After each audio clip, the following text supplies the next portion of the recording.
mashkujt musliman mundën me martu një femër e cila është e besimit krishter, qoftë katolike apo ortodokse, po edhe jehudike. E lejuar është, Zoti na ka leju, mirë po e kundërta ju. Për shkak se Allahu këtë në Islam e ka ndalu. Edhe na këtë ndalesë duhet me respektu. Është ndalesë, domethënë, koncize dhe precize, edhe duhet respektohet për shoqërisë. Edhe të njëjtën kohë njëra prej urtësive pse Allahu e ka leju neve mashkujt tonë mu i martu femrat e tyre e ju anasjelltas, për shkak se ne ja pranojmë atyre të gjithë pejgamberëve e ata ende nuk na e pranojnë pejgamberin tonë. E çka për shembull që ka disa vajza tona që janë martu me meshkuj katolik ortodokse të feve të ndryshme. Unë lut Zotin e Madh, qysh kjo vajzë e jona ka arriti mja fitu zemrën atij djalit, let ta mundson Allahu dhul xhelal e bëft Zoti sebeb atë vajzë që ai burri saj të kthehet në Islam. A ka për shembull duhet patjetër. Mundet me bë. Mundet me bë, me një sjellje të mirë, me një marrëveshje. Ti apo më don po, valla nëse ti më don duhet më plotësu kriteret, sikurse po ja kërkon, domosdoshmë më plotësu kushtet për këtë botë, pse mos më ja kërkua edhe këtë kusht, që është shumë legjitim, edhe shumë normal. Plot në për Evropë ndodh quhet amerikani, gjermani, norvegjezi e marton një bijë të muslimanëve, edhe njëra prej kushteve thotë, je dashuru mu po, atëherë duhesh me pranu Islamin, edhe po thot më jep kohë të lexoj, të mësoj, të meditoj, lexon, mëson, mediton, e shet që valla ka fe bukur, fe e cila po jep progresivitet, bereqet jetës tam, edhe po mlidh me Zotin tam, atëherë pa fije dyshimi, kjo martesë do të bëhet e bekuar. Patjetër, është edhe kundërta.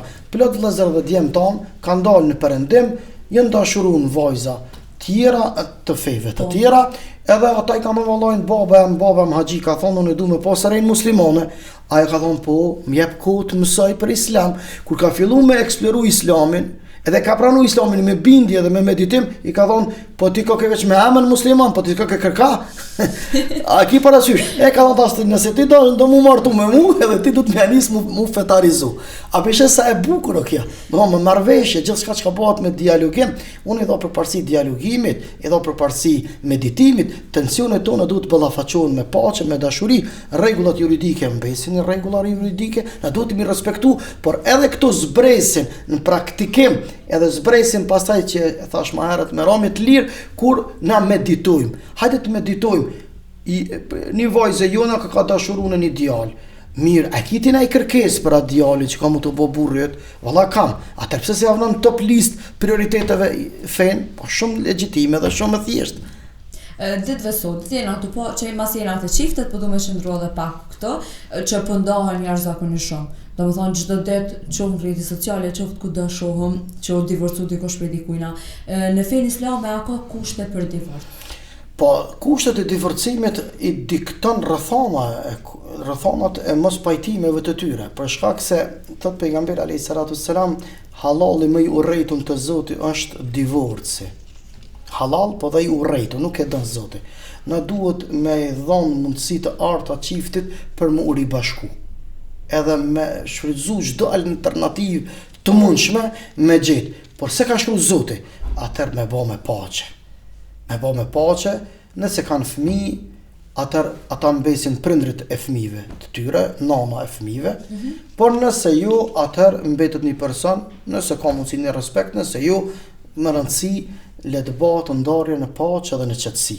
Është e mundshme sot jeta e dikton kjo më kon ma e theksuar dhe ma e përditësuar fatkeqësisht, jo, nuk thuhet, nuk është mirësi të kemi gjithë këtë numër kaq të madh të divorceve në Kosovë apo në shoqëri, mirë po, megjithatë, mirëkuptimi edhe dialogimi është një çështje e cila duhet me kuptu. Është diçka që harxhohet, është diçka që afati skadencës ka ardhur për shkak një domthon dikush patjetër se duhet më ka një fajtor më i madh, i mundshëm. A mohisen në faj, pa fije dyshimi nuk mund të më shpëtu asnjëra palë. Por cili ka më shumë faj, atë e din, sepse e din Allahu dhe isha të them, sepse e vërteta është tre. Një është të Zoti, një është të unë, një është të ai. A ki parasysh? Vërteta ndohet palët, njëna, secili ka versionin e vet. Mirë po, kur harxhohet mirë kuptimi, edhe dialogimi, edhe përkushtimi, atër zgjidhja më e bukur e mundshme është ndarja.